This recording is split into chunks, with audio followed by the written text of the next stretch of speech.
the college football DFS and betting show from Awesemo.com. Myself, Ben Raza, here with the man himself. The people want to see him, Matt Gajewski.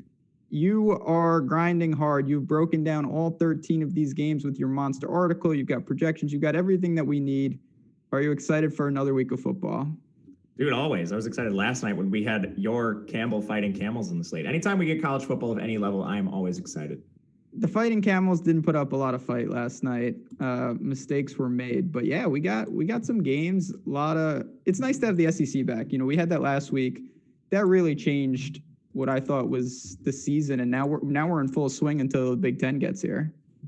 Yeah, Big Ten, Pac-12. Even the MAC is coming back, dude. We have it all, and it seems like the college football season is going to go a little later this year just because of it. I mean, the conference championships are projected to be like around Christmas time.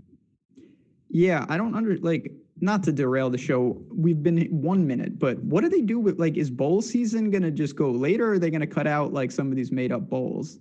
No, dude, full bowl season. Okay, that makes you know the money and a prize, man, and I'm not going to complain. No, extra bowls is good for us. Bowl season is truly my favorite time of the year. But all right, let's get to it. Chad, I see you. What's up, everybody?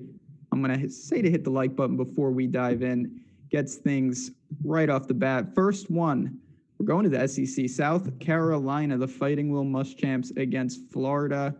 17-point spread. Over/under doesn't really stand out in any discernible way. We got it sitting at 57. Lost to Tennessee last week in terms of South Carolina. We could start there. I think obviously they're going to be trailing. I Shea Smith is a monster. Other than that, though, this is not a team that stood out in any way to me. What do you see about the Gamecocks here? Yeah, Colin Hill he threw a lot. So South Carolina, their pass rate's really high. They're running a moderate amount of plays, but we've talked about this a lot and the negative yardage that you get from sacks. Yep. So Colin Hill is basically a pocket statue back there. He's been sacked 4 times. He's scrambled 0. So he throws up 290 yards. He's going to flirt with probably the 300-yard bonus on a weekly basis when they're trailing. 39 attempts last week. But that negative yardage is going to hurt you. And against Florida, when they have an implied team total of 20, probably not interested in Hill.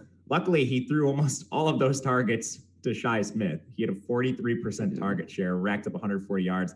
He's only 6,400, so you can certainly look at Shi Smith.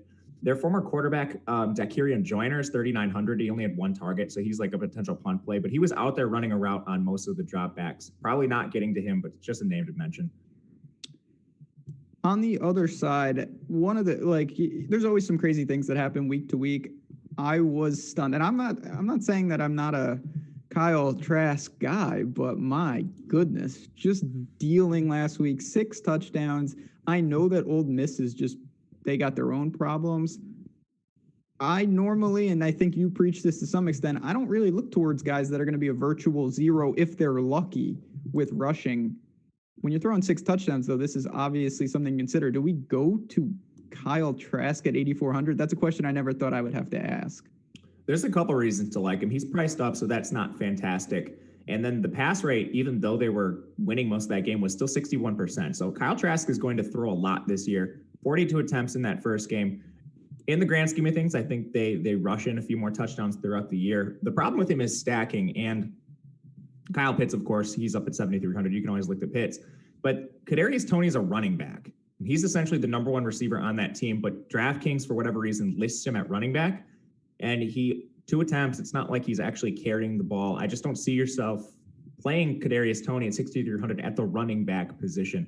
So it's hard to stack Trask just because of the error on DraftKings end of things. I love Toney. Toney is my guy, but you're right. It makes it a lot harder. Why is he a running back? I don't know. He's just electric. We saw it last week. Most of his touches are clear. He had 5 receptions last week, only 2 on the ground.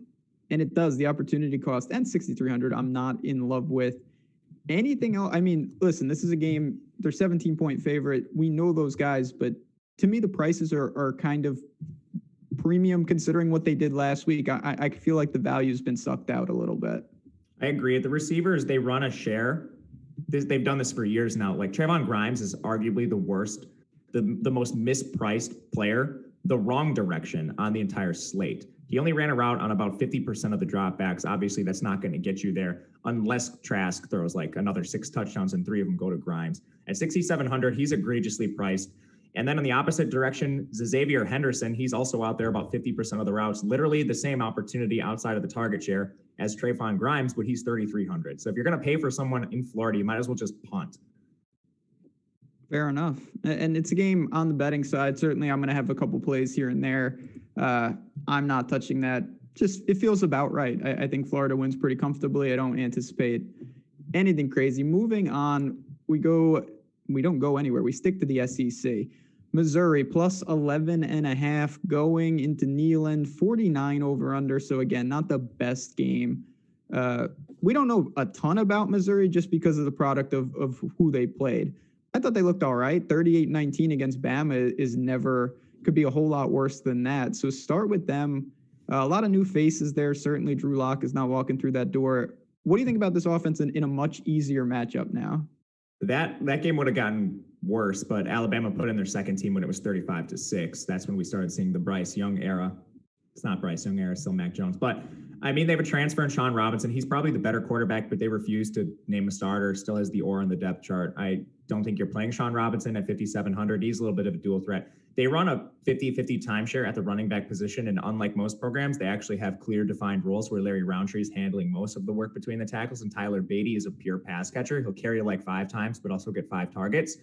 I guess if you're targeting anyone, it's probably Damon Hazelton, the Virginia Tech transfer. He had 8 targets in his. Yeah, I love him too. They use him a little bit as like a ball carrier as well. He's a really dynamic player. But you mentioned the problem. It's the total. This team total for Missouri specifically is hovering around 18.5 points right now. So at 5,500, I still don't think you're getting a lot of Hazelton or any of the other players. The second receiver is probably Kiki Chisholm. Not interested. Yeah, I don't know. That sounds like a made-up person. Hazelton's a guy that in life, certainly a big fan of him when he's at Virginia Tech. I am now realizing that's the TCU guy, Sean Robinson. Yeah, he sat out last year, if I'm not mistaken. Yeah. Wow. It's all coming together on this show.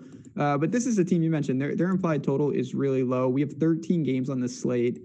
I don't really see a need to go there. On the other side, I mean, it's a little more interesting. Tennessee's starting to show some life, particularly with some of these guys. You know, Palmer's on the outside. It feels like he's been there forever. God, I will say, again, not important. I really thought that, however you say it, Maurer, he was the future of this, but that does not seem to be the case. Guarantano certainly is their QB at this point. He's 6,700. Do you look to the Tennessee passing attack, or is this a spot where you can get away from this game entirely? Tennessee's offense isn't very exciting. They're slow. They're fairly run heavy. They're actually pretty balanced, but in positive game script, I think they'll swing more run heavy. Cade Mays, that 5-star transfer, I don't know what the SEC was doing, but they didn't clear a bunch of transfers for their first game, but they all got cleared this week. Like there's a guy in Kentucky as well, but Cade Mays is eligible to play, former 5-star offensive lineman on an offensive line that was already one of the best in the entire country. So I'd rather look to the run game. Ty Chandler in particular is very cheap, and he out-touched Eric Ray 14-12. It's going to be a timeshare, but at 4,900, you're hoping for some touchdowns, and I'm always willing to bet on that in college football. The other guy is Ramel Keaton, who is a absolute full-time player for this Tennessee team. He's priced at 3,700. He already had 7 targets in their debut. He's a redshirt freshman, and he ran a route on 80% of Guarantano's dropbacks. 4-star prospect. He was the number 17 wide receiver recruit in 2019. So I'm going to be playing a lot of Keaton today. Just, you don't get these kind of values usually. Do you tie it in? So you mentioned obviously a couple guys. Do you have any interest in tying it in and burning one of your QB spots? Or is it more, these are fillers around maybe more expensive stacks elsewhere?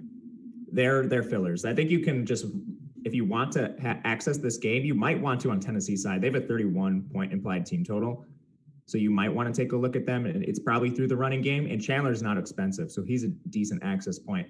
Keaton, if you want a piece of the pass game, he'll probably see like between 6 and 8 targets given his role, and he's 3,700. That's pretty decent.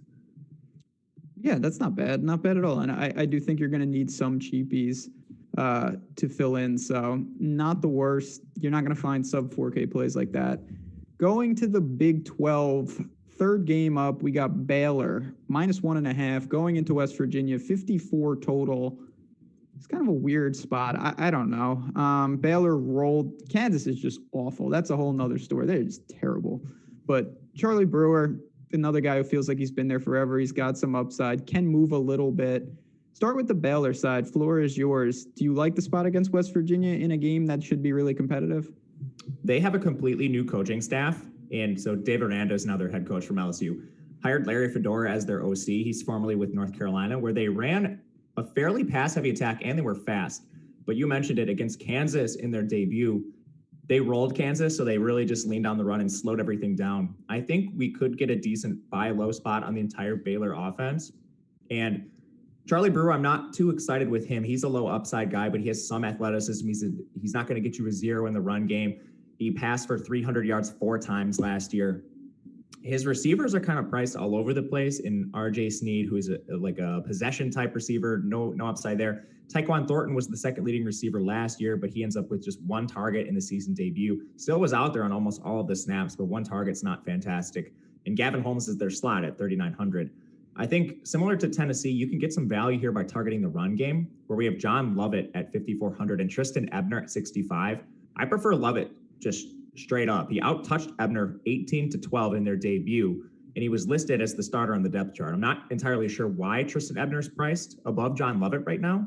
And it's another situation similar to Tennessee, where I think Baylor more run plays specifically. We have a mid-price running back. If he gets in the end zone, it could be good. Yeah, I think part of that, it seems like it's just a product of just looking at the box score. Ebner made the most of his touches last week and exploded, but I'm with you. I feel like these prices are almost backwards.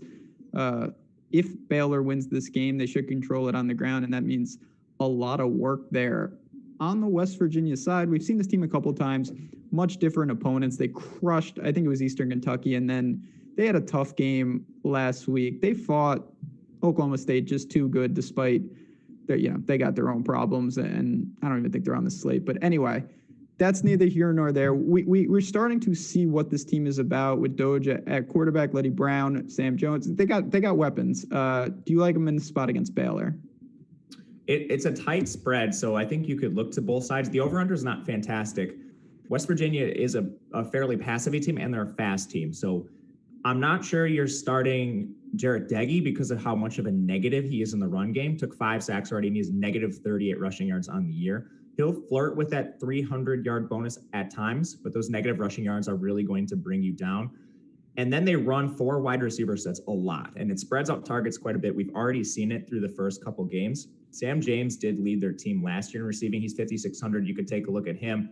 And TJ Simmons is priced kind of in a strange area at 5,200. He missed week 1 because of a suspension. I think he would probably be the secondary receiver I'd look to. But you mentioned it. They're trying to establish the run recently with Letty Brown. He carried 26 times last week. With the close spread, I am a little bit interested in going to him. Yeah, I mean, this is, again, clearly a game that West Virginia can win. If they do, I don't think it's unreasonable to think that he captures another 25-plus carries on the ground. If he does that, he should be, you would hope, alive for the bonus. You don't need that much. He's not going to get you a ton in the receiving game, but he finds the end zone a couple times. I don't mind it. I don't expect him to be popular. And I do think I have not bet this game. If I had to take a position, though, I think West Virginia wins the game. I actually like what they're doing there. I think they're a little underrated at this point. You're not the only person I've heard said that. My initial inclination was to take a look at Baylor just because I didn't think they really showed all the stops in their first game against Kansas. But I agree with you. I think West Virginia is live. I've kind of been talked to that position throughout the week. Well, I don't know if you want to follow me into the depths, but yeah, a lot of people are on that side, man. Yeah, all right, let's do it then. Yeah, I kind of got that way too. Initially, when I saw the spread, I was like, wow, really? Baylor pretty intact, but more I looked, the more I liked the West Virginia side as a slight dog. So take that for what it's worth. Sticking Big 12. I got TCU plus 10.5. Texas should be counting their lucky stars. So lucky to get out of that game last week. 63 over under. Your boy. We could start with your boy, and then we can move to the game. Tariq Black, my goodness. It was a good run for him, but he is not in play anymore, it seems. But we'll go back. We'll get there in a second. Let's start with TCU. This is a team not doing a ton, but they're going to probably have to score to keep contact with a team like Texas. Start with Dugan and then feel free to work around their skill position players. I'm actually kind of interested in TCU. They run a ton of plays and they pass a decent amount of the time. Dugan, like people like to rag on Dugan a lot. Last year he broke his hand and he played through a broken hand for a sizable portion of the year. And like we saw his upside in week 1 when Dugan's actually healthy, threw 3 touchdowns in the second half. They seem to not want to commit to him long term, but I do think he starts. I do think he plays the entire game upon, unless he throws like 3 interceptions or something. And this Texas defense isn't scary. So Dugan should be fine. He's a dual threat. He's 5,800. So I actually like Dugan quite a bit. He's risky. I wouldn't play him in cash or anything, but I think in tournaments you can certainly stack him, especially with this total hovering around 63. Again, both teams run a ton of plays. He has pretty clear stacking options too. Tay Barber is 5,700. He'll be your target leader, 22.5% target share. And then outside of him, Blair Conwright is probably the next guy I would look to. He only ran a route on 61% of the TCU quarterback dropbacks, only saw 4 targets. But I think this could even out a little bit throughout the year. Outside of that, I think it's probably just Dugan, Barber, and Conwright. First of all, it's a pretty cheap, I know it's just a pairing, but it's a pretty cheap pairing with Dugan and Barber. It's just over like 11K total. It's a good game environment. They should be trailing. And yeah, this guy is just, TCU, I feel like never has quarterbacks. They're always banged up. I remember that bowl game where they legitimately had no quarterback. So yeah, they can keep pace here. And Texas Tech is a high-powered offense. We know that. You were all over Bowman last week, but they shredded. I mean, Texas's defense did not look good. So it's not unreasonable to think that TCU can keep up here. On the other side, you can play Dugan naked if you want. Yeah, he does have some mobility. Last week it didn't materialize, but you saw at least the volume. He had 11 attempts. Didn't materialize, but again, you want to see that. So last thing, do you worry about Downing at all? A little bit, but he really played poorly in the first half. Bad. And then Dugan came in and he kind of set this TCU offense on fire with the 3 scores in the second half. And he only threw 20 times, but he racked up 241 yards. I don't see how there's a competition moving forward. There shouldn't be, but I mean, college football coaches. That I do. Yeah, that's the one thing. I don't think it's, if Dugan does what he should, they're not going to pull him. If he's playing horrible, you're probably not getting there anyway. So it's just increased risk reward. On the other side, we know Texas is going to put up points. They've got a true Heisman candidate in Ellinger. 8,800 seems reasonable. I mean, I think you can argue anytime this guy is on a slate, you have to consider him. I love Ellinger.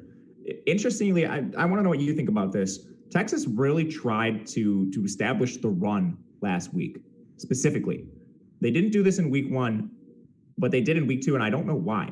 If we look at the carries for these backs, Roshan, 16, Ingram, 12, Sam Ellinger, 10, Bijan Robinson, 4. They nearly ran, 40 rush attempts last week. It's very unlike Texas. I was curious if that was like a factor of Tariq Black getting hurt. They didn't have Jake Smith.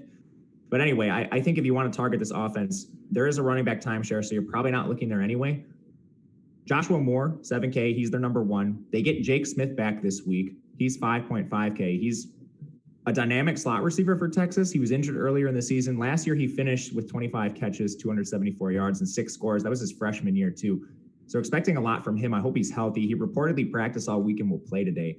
I think Ellinger's always in play, and I would look to pair him with either probably Moore or Jake Smith. So I certainly know the reason that Texas ran the ball so much is because I had the over on Ellinger passing yards last week. And that's just what happens in society. It's tough. There's a lot of guys, on this Texas wide receiver core, a lot of moving parts. Like I said, Tariq Black seemed poised for a big game. Now he's a backup. A lot of moving parts. The only thing I want to ask you is, would you be comfortable making some lineups that run Ellinger by himself? I think you can. The problem I have with it is how expensive he is. At 8,800, I'm probably looking for a quarterback with more upside as a passer. And if Ellinger does hit that ceiling, he has to throw over 300 yards, and then you're probably going to want to stack him.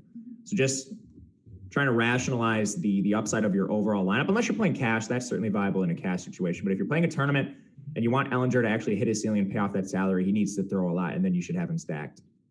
Agree. I mean, there's, of course, a window where he just like happens to run.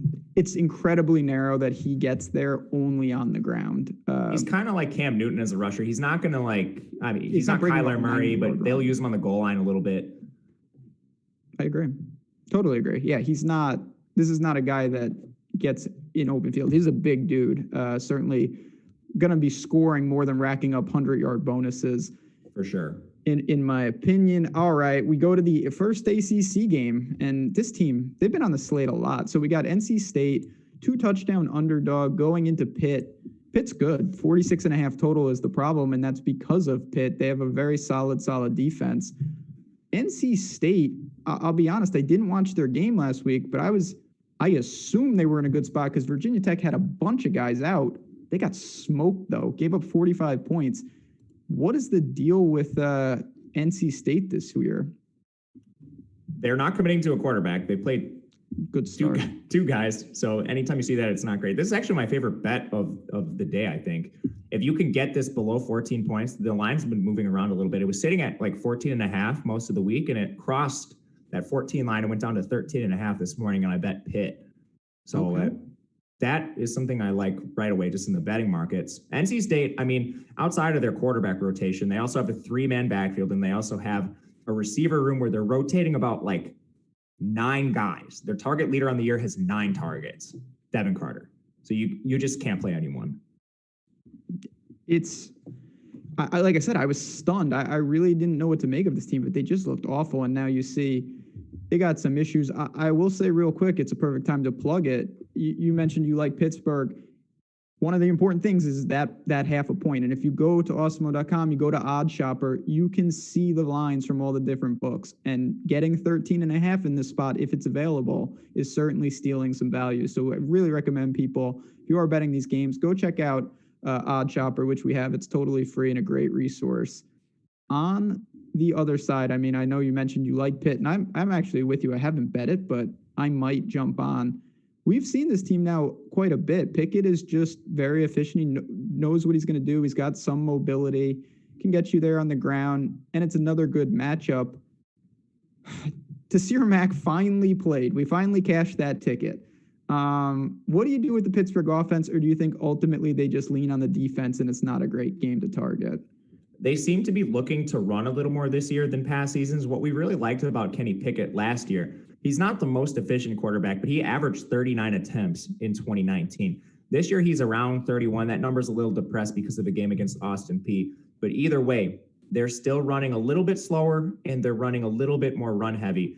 I think the best player to target in this offense is Vincent Davis. We have A.J. Davis questionable with an injury, and it's a shoulder injury, too. That's not exactly the most conducive to an efficient day for a running back, and we don't know if he's going to play. Pitt typically will take cautious approaches with their players. We saw with Tace here for 2 weeks. Now, Vincent Davis, when AJ was in the lineup, was still carrying the ball a ton. 11 carries, 18 carries, 14 carries. Plus, he's active in the pass game. He already has 8 targets through 3 games. He's 4,700, and without Davis, he's going to touch the ball 20 times. He's touched the ball 20 times in their last 2 games with Davis in the lineup. So they're both named Davis. I'm just going to call him Vincent and AJ. So Vincent's already touching the ball 20 times with AJ in the lineup, and now AJ is potentially out. 4,700, 2 touchdown favorites, a team that tries to run the ball and is returning 4 starting offensive linemen. I'm going to have a lot of Vincent Davis. Vincent Davis, I like this spot a lot.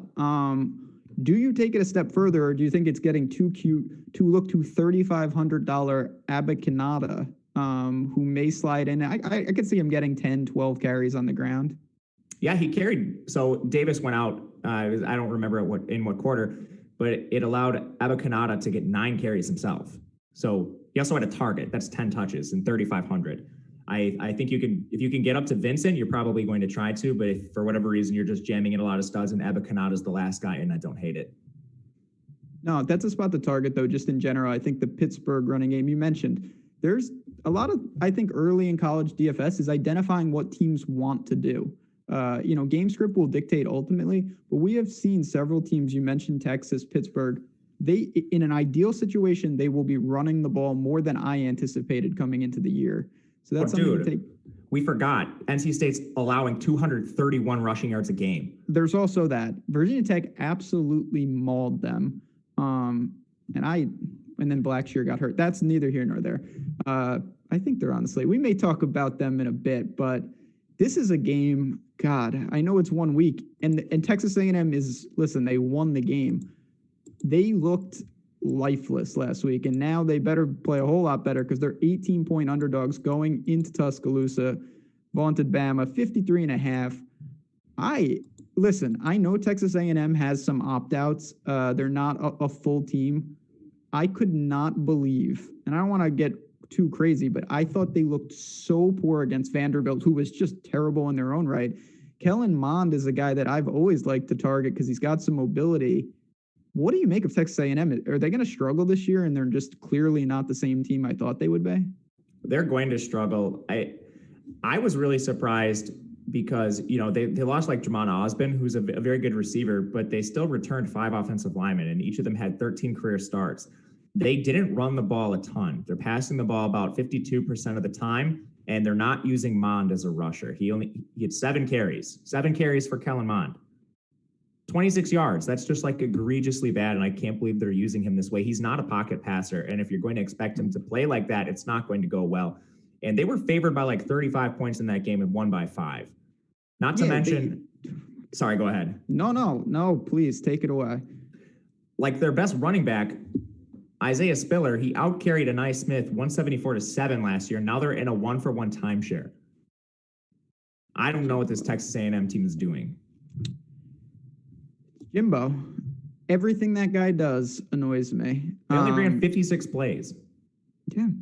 Like I said, they're going to be in for a wake-up call because I'll tell you what, when you're 30-something point favorite, it's incredibly difficult to cover when you only score 17 points. That's a narrow window that's straight impossible. So they need to be better. And Mond, I don't know what to make of it. Obviously, this is a long way of saying I'm not going to be targeting them against Alabama. I've just been so disappointed. So on the other side, listen, we know what Bama does.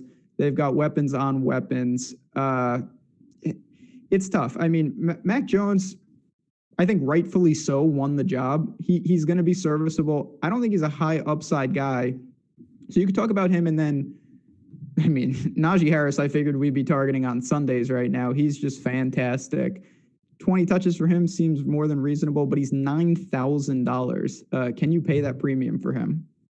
Starting with Mac Jones, I think Mac Jones is fine. You don't like Mac Jones because of him individually. You like him because he gets to play with Devontae Smith, Jalen Waddle, and Najee Harris. Last week, I mean, he was super efficient. It's not because of anything he did. Only 24 attempts, but he still passed for nearly 250 yards. You bump that up a few more attempts, and he's around 30. He's going to have a 300-yard day. Not a rusher, but that's fine. Mac Jones is certainly going to have his fair share of 300-yard passing games. Najee Harris is arguably the best play on the entire slate. Not price adjusted, just like raw play overall. He's playing behind one of the best offensive lines in the entire country. They returned 4 full-time starters. Most of them are NFL ready. Najee Harris himself is NFL ready. Last week, 17 carries, 98 yards. Had a pair of targets as well. He does get work in the receiving game. If you can find a way to get to Najee Harris, he's always going to be a fantastic play. The problem is the price. Yeah, it's a massive tag, but this guy, he's going to be hitting bonuses. He's going to be scoring double digits, even in blowouts. Like he gets his and then they hit the bench. God, I will say Jalen Waddle is my number 1 favorite player in college football. I love him. He's fantastic. 7,500 though. Actually, if I had to pick, I think I would go with Devonta Smith over him, who you get an actual discount to. Yeah, Devontae Smith's the better player in the context of this slate. Not only is he cheaper, he led the team in targets last week. He had 2 more targets than Waddle. He led Alabama in receiving last year with 1,256 yards, and that was competing with Jerry Jeudy and Henry Ruggs. Waddle wasn't even getting on the field for a full-time role with those 3. So Smith is still the better receiver in my eyes, and he's cheaper, and he's not egregiously priced at $6,800. That's not to say Waddle's a bad play. If you can get Waddle and you want to play Waddle, he's fantastic. The good thing about Waddle, and then we can move on, is that his price isn't, I don't want to say it's not important, but the thing about him, he can eclipse any price the way he plays. He's electric. He can make 70, 80-yard runs, get punt returns, everything that he does. So for upside, it's always going to be there, but he's not like a possession receiver. And I do worry about if he doesn't find the end zone, it's going to be almost impossible for him to get there. So keep that in mind. Anyone else, do you think Bama has a reliable third option? Yeah, man. John Mechie didn't see a lot of targets in week 1, just 2, but he was running a route basically at the same rate as Waddle and Devontae Smith. He's definitely going to be the third receiving option to those guys, but he's going to pop up for big games on occasion. We saw Alabama really keep sometimes 4 wide receivers relevant last year. He turned those 2 targets into 42 receiving yards, showing some big playability. I think he'll be contrarian, and if you don't want to pay a full 6.8K, 7.5K, you can look to John Mechie as that third receiver.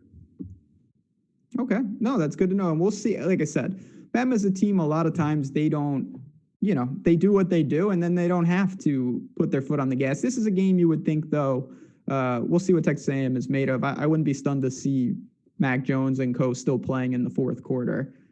Moving on, we get Oklahoma State, another regular of these DFS slates so far. They're 23, I see. 23-point favorite over Kansas, who is straight awful.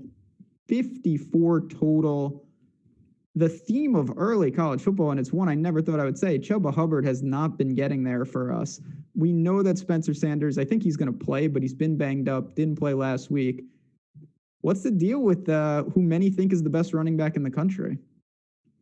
They have a lot of problems with their offensive line. They only returned 1 full-time starter this year, so obviously that's going to hurt you.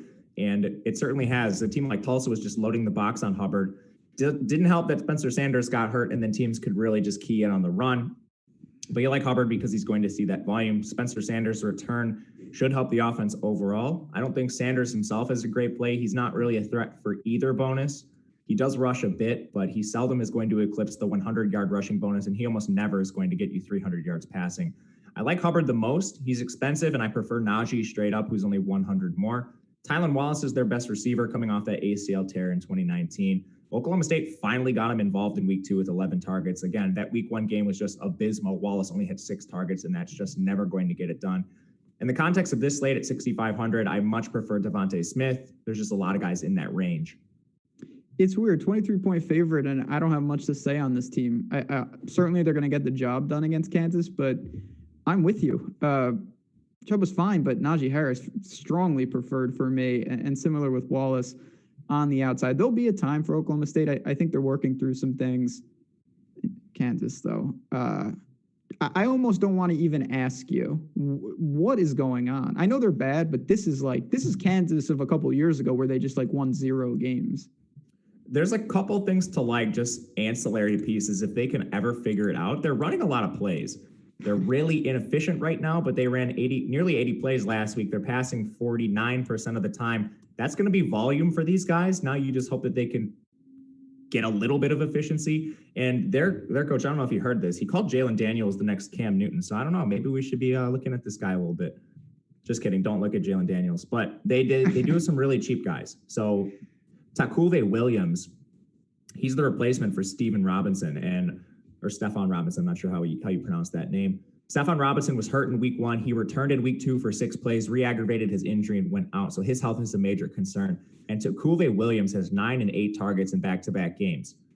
He's 3,400. Again, they're not going to be efficient targets, but if you're just looking for a guy, a complete punt play, 3,400, he already has 17 targets through 2 games. That could get you there just on raw receptions alone. God, do you any interest in the backfield with Puka? No, man. They put him in a timeshare with Velton Gardner. I'm upset about it if you couldn't tell. Yeah, no, he's a guy, even though I'm not a Kansas guy, he's someone that actually is usually useful. He can catch the ball as well. They're always going to be trailing. I don't think I want to mess around with the Jayhawks. You mentioned that guy on the outside is kind of interesting. I want to ask you, bringing it back a little, do you prefer him or Keaton for Tennessee? Keaton for sure. Okay, and that's good to know. I think I'm with you there. Let's keep it moving because we do have a lot of games here. Here we go. Texas Tech, who knows where their mindset is after they gave a game away. 2-point underdog going, oh, God, I could do a whole show on Oklahoma's ineptitude. Going to Kansas State, who's riding high after a miracle win last week over Oklahoma. 63-point total, which just shows you how Texas Tech, how good they are for DFS, because Kansas State never has high totals because of the way they play. I mean, kick it off. Bowman, all those guys. Are we going right back to Texas Tech again? I think you certainly can. Texas Tech will run a lot of plays regardless of what Kansas State does. And Kansas State really needs to be able to convert first downs if they're going to play the way they want to. If Texas Tech can hold them even a little bit, we could see a lot of play volume for Tech. Just not convinced they do that. Now, Alan Bowman's been averaging 52 pass attempts per game. That alone is going to get you the 300-yard bonus. He's also a non-zero with his legs. 7,600, that's going to put him in play every single week. He has pass catchers at every single price point. Vasher and Ezukanma are the top two. They both play on the boundary, 61 and 6K for them. Dalton Rigdon is dealing with an injury right now, and he had to get carted off the field. It was like a rib injury or a side injury, they're calling it. Apparently, he's been making progress, but he's also been outplayed by Keyshawn Carter, whose 5K flat gives you a little bit of a discount if you want to, I don't know, just target this offense in a cheap way. He's leading the team in receiving yards per game. That's Keyshawn Carter again. Yeah, he's been living well. He's got 3 touchdowns in 2 games, but with Bowman, there's going to be a lot up for grabs. If I had to pick someone, I would prefer Vasher. I just feel most comfortable with him. I just like that guy. So this is a spot I really don't mind. Kansas State, I don't know, man. I don't really understand what happened last week. I've truly never seen a game like that where a team's a 30-point underdog and they're down 21 and then they win. I'm not ever going to play Skylar Thompson. I just can't. He had 10 yards rushing and 3 touchdowns last week. Hot fire for him. Do you go there even against a garbage Texas Tech defense? No. And this Kansas State team, like, my goodness, they only ran 52 plays last week and beat Oklahoma. 52 plays. Like, half of them were touchdowns, I guess. They scored a touchdown every 10 plays. Yeah. Most teams don't even average a first down every 10 plays. It's like the worst team in college football last year ran 63 plays per game. It was Georgia Tech. Kansas State beat Oklahoma on 52. That is not going to repeat itself. Skylar Thompson is a game manager. He is averaging 26.5 pass attempts per game, and he's thriving on efficiency alone. Somehow this guy is averaging nearly 300 yards passing per game. And if you just look to the strong body of work for Skylar Thompson, he's been the starter for a few years now. He is going to regress significantly. I am not a fan of Skylar Thompson. I like that he does offer you something on the ground with his legs, but overall, we're looking at a team that just doesn't want to play efficient offense. They're going to be slow. They're going to be run heavy, and that's not conducive to fantasy success. And also, he doesn't have any stacking options. No, he doesn't. This team, everything about Kansas State, I don't like. They want to run the ball. They're slow. They're methodical. The game is supposed to be competitive, which isn't a good thing. Pass for me. If Skylar Thompson beats me, that's something I have to live with. I don't even have interest. Normally, I would say bet Texas Tech, but I don't even want to do that. Do you like Deuce Vaughn? I don't like him either. He only had 7 carries last week, and some people were asking me if I like Deuce Vaughn. Actually, some people I saw were asking about Sir Roderick Thompson too. What do you think of him?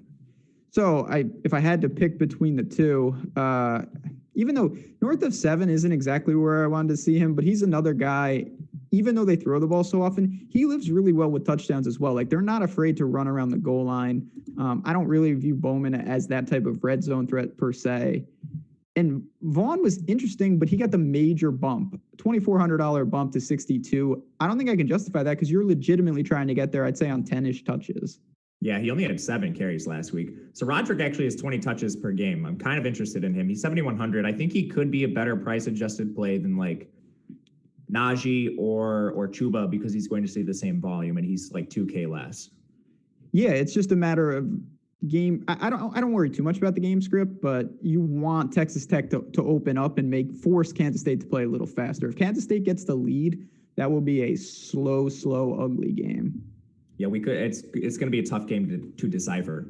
Yeah, but interesting. And you know what? Those games, the uncertainty, you've talked about that a lot on this show. Like, if there's not clarity, that's kind of a buy spot if you want to take the risk in these big contests. There's $50K up for grabs in the October opener, $18 on DraftKings. Moving on, North Carolina, 2-touchdown favorite going into Chestnut Hill, 54 total. We haven't seen them. I think they had a game canceled or whatnot, wasn't on the slate. Sam Howell, I mean, listen, he was not impressive in that opening game. Is this the buy low spot that maybe we've been waiting for? It is for me. I love Sam Howell. As a true freshman, This dude threw for 3,600 yards and 38 scores. They have an amazing offense just for fantasy purposes overall. Phil Longo, he's their OC, he runs air raid concepts. They were 8th in plays per game last year, passed the ball 48% of the time. He's still there, so they're going to run a similar offense this year. And Sam Howell's always going to be a strong bet for that 300-yard bonus. Hit it 6 times in year 1, finished with 295. He was so close to hitting it in their first game. They've had a 3-week layoff now. I do like going back to UNC a lot here. I also think the total is incorrect in this game. Both of these teams run pretty fast. People continue to think this is the Boston College of old. They have a new coaching staff, a completely new coaching staff. They're actually throwing the ball now. I don't want to read too much into any game where Texas State is involved, but I watched that. I'm ashamed to say I watched some of that game. And I don't know. BC looked really crisp against Duke. They did not look great against Texas State. I do agree this is not the Boston College of old. Before we move to that side, though, this is always going to be a question, and the answer for me is always going to be Nimmy Brown. Do you have a preference of like what you would want to do with the UNC pass catchers if you use Howell? I like them both a ton. They both went over 1,000 yards last year. They played different roles. Brown plays on the outside. He's more of your big play threat. Over 1,000 yards on 51 catches last year. Daz Newsome is more of your slot underneath man. He went over 1,000 yards on 72 catches. So very different roles. Daz is going to be your low ADOT kind of guy. But ultimately, they're both really productive. And we're seeing a huge adjustment by Draftkings from a 1-game sample. Diami was cheaper in week 1, goes off as the big game. Daz only has a couple targets, and now he's priced at 5,400. Daz is one of the most mispriced players on the entire slate. He's generally a 10-target-ish per game player, and they're easy targets. They're coming out of the slot, high percentage run after catch type targets. Daz is a really nice buy low right now. That is something to key on. Like, we've only seen North Carolina once. Now they've had some chance to regroup it, and they got the job done ultimately against Syracuse. It was just sloppy at the beginning. On the other side, you got your boy from Notre Dame, Jerkovich, whatever this guy's name is. He looks pretty good. He's given you something in the rushing upside as well. North Carolina's defense, you had mentioned several times this year, like this defense was banged up last year. They're a lot healthier, and I think just a lot better. Do you have interest in targeting the BC side here? That UNC defense is better. They played like 7 different starting defensive backs last year, and they're returning like 6 of them. I don't have the figures directly in front of me. I think you can take a look at some Boston College players because they're running more plays and they're passing more. Jurkovich, he has his moments that are very good. He also looks absolutely incompetent at other times. He's already taken 8 sacks. Now that's partially a product of him, partially a product of the offensive line. But what we really like about Jurkovich is his rushing upside. He's a dual threat. His 95 pure rushing yards lead the team. That's without factoring in sacks. Then you take into consideration that this dude has been sacked 8 times and given back 51 of those yards, and it takes away a lot of the upside with Jurkovich. So I'm not really interested in targeting him. The receivers aren't terribly priced. Hunter Long is 5K. Zay Flowers is 5.1. Hunter Long is at 33% target share right now. They're going to throw the ball a decent amount against UNC in a game. I expect to have more plays than what people are predicting. Zay Flowers is kind of a gadgety type player. They've already used him on 3 rushing attempts in 2 games on top of his 13 targets, so you could certainly look to him as well. I'm off the runners. Gone are the days of Boston College just slamming A.J. Dillon into the back of the offensive line 40 times regardless of game script. Last week, David Bailey only had 8 carries. When's the last time you saw Boston College lead runner below 10? It's truly shocking. I like David Bailey. To me, is a player too. Last year, when A.J. Dillon would carry 30 times, David Bailey would sometimes carry 15 times. He carried more as a backup last year than he's carrying as the starter right now. It's so crazy too, because there were so many times when Dillon would be like 9K and you'd need every carry, and then Bailey would get the 100-yard bonus too. And it's just like, wait a minute. The other thing, and obviously you can't play him because he's quite injured. Kobe White was someone that I wanted to see in this offense, and we'll see if he gets back. Apparently not anytime soon. So I think Long, if you're stacking the game, Long would be my run back. Much more interest on North Carolina. I think they look pretty crisp today. If that dips below 14, I may lay the points there with a team that I think is maybe being undervalued because of their sluggishness against Syracuse. Moving on, we got a couple games left. We're doing pretty good though, and this is the game, as it normally is when you get these teams. Memphis and SMU. SMU is a slight favorite, just 1.5, but 74.5 total. My God, Game stack, obviously going to work here, but let's talk about both sides. A lot of experience. Brady White, damn good QB. He leads Memphis. They've got weapons on weapons. They've got Coxie on the outside.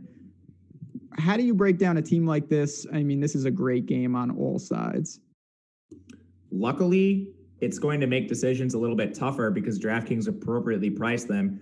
Like Shane Buechele is the most expensive quarterback on the slate. Brady White is $8,200. He's typically like a mid $7K guy, but they priced it up. They saw the total and they did a good job. Now, both of these teams are exciting because they run a ton of plays and they pass a fair amount. Brady White is mostly a pocket passer. He actually rushed for 39 yards in Memphis's opener, but I didn't look this up, but I wouldn't be surprised if that's a career high for him. Anyway, still racked up 37 passes and 280 yards. Like last year, Brady White bested 300 yards on 6 occasions, so he's squarely in play for stacks. They did a great job pricing Coxie. He's 8,300, and I think there's better price adjusted options on the slate. I like, Devontae Smith a little bit more than him, but Coxie already had 11 targets. He literally ran around on 100% of Brady White's dropbacks. He has 2 straight 1,000-yard seasons for Memphis. As far as like pedigree goes, it doesn't get much better than Coxie, I think. I love that guy. He's just a player. And this game is going to be back and forth. I don't love the tag, and it's going to be a lineup construction situation. If I have the money for him, no problem. But what are you sacrificing if you go there? If you pair him in White, and then on the other side, a lot of plays. I do want to ask you quickly, like, I'll be honest, Austin was a guy on the outside I thought would fit in really nicely to this offense, hasn't materialized. If you don't pay up for the big-time Memphis players, is there anywhere else to look? Yeah, there actually is. I like this game for its sneaky potential. I think people are going to get lost in box scores and not dig a little bit deeper into how Memphis used these players. Memphis runs a weird offense. They actually run a lot of 2 running back sets, and that's not typically we see some at any level of college football, really. So they have a lot of sets where Rodriguez, Clark, and Kylan Watkins are both on the field. Kylan Watkins played half of his snaps in the slot last week. He played his other half in the backfield. That allowed him to see 14 carries and 3 targets. Running out of the slot, we could easily see that target share increase. Now, with that kind of dual role at 4,600, Watkins is going to be an extremely strong play for me. Rodriguez Clark, he's going to be used more of if you remember Memphis last year, kind of like how Patrick Taylor was used, kind of that pure, your traditional running back. He had 20 carries, 105 yards. That's what he's doing. Kylan Watkins is your pass catching back, but he's more of your gadgety Antonio Gibson type player. And because they're running so many 2 running back sets, it's pulling Calvin Austin and Taj Washington off the field. Both of them only ran routes on about 50% of Brady White dropbacks. Their prices are not prohibitive to you. So if you want to take a shot on Calvin Austin or Taj Washington in what looks like the best offensive situation on the entire slate, I think you can. But if you really want a locked-in option, the tight end Sean Dykes ran the 2nd most routes for Memphis and racked up 137 yards. That was more than Coxie at 90. Dykes had 10 targets on an 80% route rate. He's 5K. If you're just looking for a 3K discount from Coxie to Dykes, you're still getting a player who's on the field almost every snap, unlike Austin and Washington. Yeah, and the price, I mean, of all the adjustments they've made, that one felt a little light. So don't mind it, like it. And listen, Watkins, what are they doing with Watkins? I think listen, I don't know what they do, but I think it's just a matter of like they look straight depth chart and they don't understand. This is not like the NFL. These teams you just mentioned, they run intricate formations. Memphis is really, really creative. I like the way they play. SMU does a lot of crazy stuff too. On the other side, it's funny. It's almost like a mirror image of some of these decisions. Shane Buechele, former Longhorn great. I don't know. They've been sluggish, man. I know they've beaten up on some cupcakes lately. They just bombed the Lumberjacks by about 50 points. He's 9,200. That's a massive tag for him. He's certainly got a big-time receiver. Yeah, he's the most expensive guy in this entire slate. So talk to me about SMU. I mean, Roberson is fantastic. Where do you put him in the hierarchy of these pass catchers? I like Buechele a lot. I wish he was a little bit cheaper. He's going to be hard to stack because of his number 1 receiver, who's Roberson. Roberson got hurt last year. He had a season-ending injury, but he still racked up 803 yards and just 43 receptions. He's one of the most athletic receivers in college football. He has a yards per reception of 15.8 in his career. Now, first 3 games, target share of 25%. That's pretty good for an offense that's running as many plays as they are. But still, at 8,100, I still find myself getting more to the Devontae Smith range rather than paying all the way up for these guys. If you're stacking Buechele, I kind of like paying down a little bit to his number 2 in Rashee Rice. What you have to think about with all of these SMU players, you mentioned it at the top. They beat up on some really, really bad teams. So they were able to pull their starters off the field in the fourth quarter, some of these games. Like Rashee Rice, he hasn't run a route on every single drop back, just 70%. But you also have to take into consideration, like, he was off the field for the fourth quarter in some of these games. That 17 targets that he has on the air should be a little bit higher. And Rashee Rice already has 238 yards in the air. He's 5,900. Kylen Granson is arguably the most athletic tight end in all of college football. He's purely a slot receiver. I shouldn't say purely. They will run him in line, but he already has 44 snaps out of the slot, just like pure slot receiver, 4 wide sets. That's only 1 snap behind the team leader in Danny Gray. He also receives carries out of the backfield. When's the last time you saw that for a tight end? Danny Gray's the third. He seems to be growing into a role as their primary slot receiver. There's still cheap options I'm interested in stacking to kind of sum all that up. So, first of all, this guy, he's rising in the ranks of just baller names. Ulysses Bentley. This guy looks like serious business. Again, you just mentioned they're beating up on garbage. 7 touchdowns, though. I believe this guy is either a true sophomore or redshirt freshman. He's young, I believe. What do you make of? Long story short, what do you make of the SMU backfield? Do you go to him? Do you chase the touchdowns, or is that just fool's gold right now? Yeah, so Bentley, he's a redshirt freshman, and he's a little guy. He's 5'10", 184 pounds. But he's dynamic. He already has 380 rushing yards, and he has 23 receiving yards. That's all on 36 carries and 3 targets. So he's absolutely electric. The thing you're worried about with Bentley is just the overall volume with him. He's been significantly outcarried by TJ McDaniel. In their last game alone, McDaniel carried 17 times to Bentley's 6. We've seen Bentley pop up for some big games, so I think you can still target him in a game that has, of course, the highest total on the slate. But if you can get there, McDaniel still seems to be the locked-in guy they prefer to use. All right. We got one question from chat, and then we got a couple games left, and we're going to bounce on out of here. NFL show coming up next, so stay tuned. Greg Ehrenberg, Jeff Ulrich answering your questions, final look for NFL. But in cash, Sam Howell and Letty Brown, or Brady White and SirDroderick Thompson. All right, what was the first side of that? It's Brady White, SirDroderick Thompson, and Sam Howell and Letty Brown. Yes, sir. I like the SirDroderick side. So do I. I think, especially in cash, Sam Howell is a great play, but I feel more comfortable on the other side of that. All right, we got 3 left here. This is not a great game. Cincinnati, 21-point favorite, 45.5 total, which just shows you how bad South Florida is. You could start with South Florida. I have absolutely nothing to say. They're just bad. They're running a rotation at every position. They've used 3 quarterbacks. Kelly Joyner and Johnny Ford are the 2 running backs they use, basically in a 50-50 timeshare. And their number 1 receiver, Devontae Dukes, is 12 targets on the year. You can just ignore South Florida. I'm ashamed to say that I thought that Jordan McLeod was going to be like really, really good. I like Randall St. Felix, man, but he's just not it. I remember sorry. What'd you say? No, I played like 2 years ago when Laviska Shenault had his breakout in week 1 of that college football season. I had like the best GPP lineup, and it was sitting like it was going to ship all of these GPPs. And then going into like the 2:30 games, I had Randall St. Felix, and he only had 1 target. It was an 80-yard touchdown right in his hands, dropped it, and I lost. Yep, that sounds like something that Charlie Strong-led teams back then would do. Anyway, on the Cincy side, this team annoys me. I think they annoy you as well. You've got Dokes. There's just not a lot to talk about. Ritter's not going to get you there at 79. What do you do with them, or do you just pass? They're mostly a pass for me. You could take a look at Dokes, but he only has 10 carries in each of their first 2 games. He got you there in their first game because he scored 4 touchdowns, but obviously 10 carries, 4 touchdowns. What's the likelihood that continues to happen? He's basically in a timeshare with Jerome Ford. Now, Jerome Ford actually had 8 carries last week, the transfer. Ritter, you mentioned he's a game manager. Yeah, not a lot to talk about, so good. We saved some time. Moving on, ACC, we got Virginia Tech, 13-point favorites, going to Duke. First thing I want to ask you is just a question. I'll be honest, I didn't look. Is Hooker back? They've been kind of playing coy with him for the last couple weeks. I'm pretty sure his absence is COVID related. They didn't say this outright, but their beat reporter on Twitter's been saying like they've had COVID issues. Some players are missing time.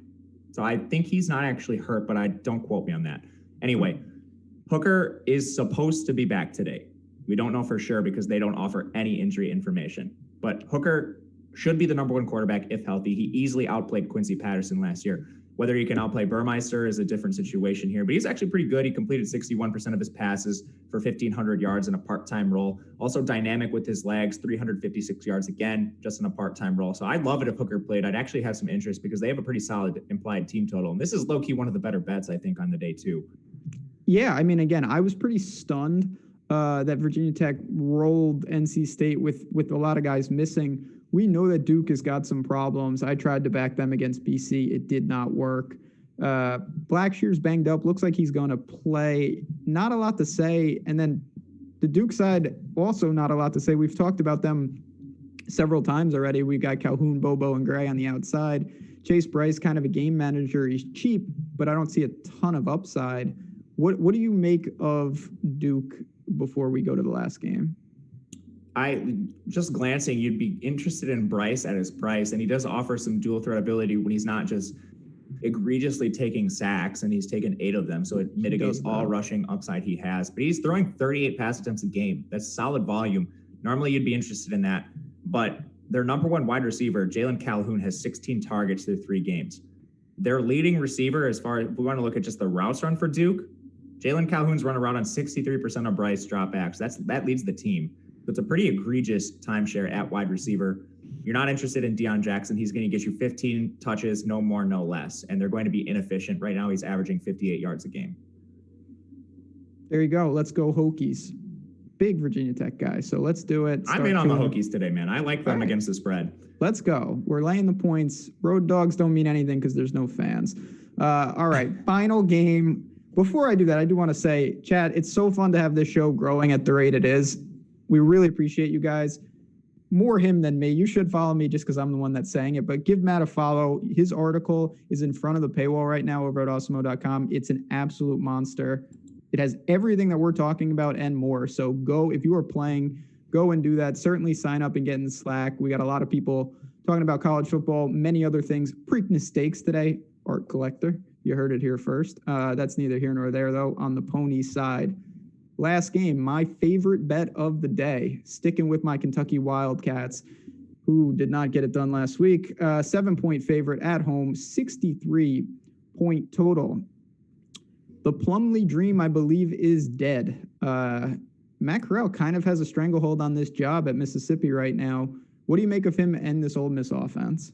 Oh, man, first of all, I'm really sad because Rice Plumlee is like my favorite player in college football. But I can't be too upset because Matt Corral actually played well, way better than I thought. Only threw 31 times, but he racked up 395 yards. And Lane Kiffin, man, that offense was doing some really creative things. They actually used like Plumlee on some wide receiver snaps. So it was pretty cool to see Corral kind of emerge as I think someone you can actually use. Also had 50 yards on the ground. That's pretty efficient. This Kentucky defense is fierce though. So I'm not sure he's going to have the same success today.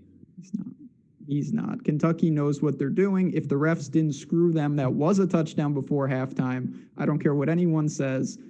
And then for some reason, they should never have thrown on the 1-inch line when you're Kentucky. And I know you'll know that even if you don't know what I'm talking about. Why is Terry Wilson throwing on the 1-yard line? I don't have much to say. Gatewood is also eligible. Do you think we see him in this game, or what do we do with this Kentucky offense?